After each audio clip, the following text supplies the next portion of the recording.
नमस्कार दोस्तों, मैं हूं मोहित और आप देख रहे हैं दैनिक जागरण।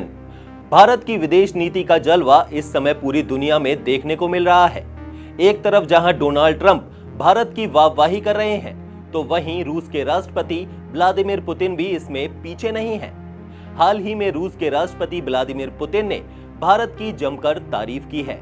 उन्होंने कहा कि भारत एक महान शक्ति है। हिंदुस्तान वैश्विक महाशक्तियों की सूची में शामिल होने का हकदार है। भारत की अर्थव्यवस्था वर्तमान में किसी भी अन्य देश की तुलना में तेजी से बढ़ रही है।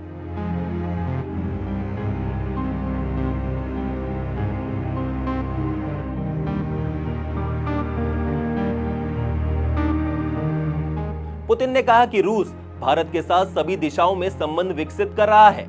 दोनों देशों के बीच द्विपक्षीय संबंधों में काफी हद तक विश्वास है। पुतिन ने कहा कि भारत को निसंदेह महाशक्तियों की सूची में शामिल किया जाना चाहिए। भारत दुनिया का प्राचीन संस्कृति वाला देश है। इसकी अर्थव्यवस्था तेजी से बढ़ रही है। पुतिन ने इसके साथ ही कहा कि भारत एक महान देश है। 1.5 अरब की आबादी के साथ जनसंख्या के मामले में सबसे बड़ा देश है। हम भारत के साथ सभी दिशाओं में संबंधों को मजबूत बनाने पर काम कर रहे हैं। पुतिन ने कहा कि भारत आर्थिक विकास में दुनिया का नेतृत्व कर रहा है। हमारे संबंध कहां हैं और किस गति से विकसित होंगे, इस बारे में हमारा दृष्टिकोण आज की वास्तविकताओं पर आधारित है। हमारा व्यापार हर साल कई गुना बढ़ रहा है। पुतिन ने कहा कि भविष्य में भी भारत और रूस के रिश्ते और मजबूत होंगे। सुरक्षा और रक्षा के क्षेत्र में भारत और रूस के बीच संबंध मजबूत हैं। पुतिन ने आगे कहा कि देखिए, भारतीय सशस्त्र बलों के पास कितने प्रकार के रूसी सैन्य उपकरण हैं। इस रिश्ते में काफी हद तक विश्वास है।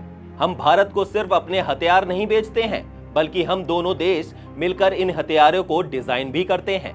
पुतिन ने ब्रह्मोस क्रूज मिसाइल प्रोजेक्ट का भी जिक्र किया और कहा कि इसे भारत और रूस ने मिलकर हवा, समुद्र और जमीन से हमला करने के सक्षम बनाया है।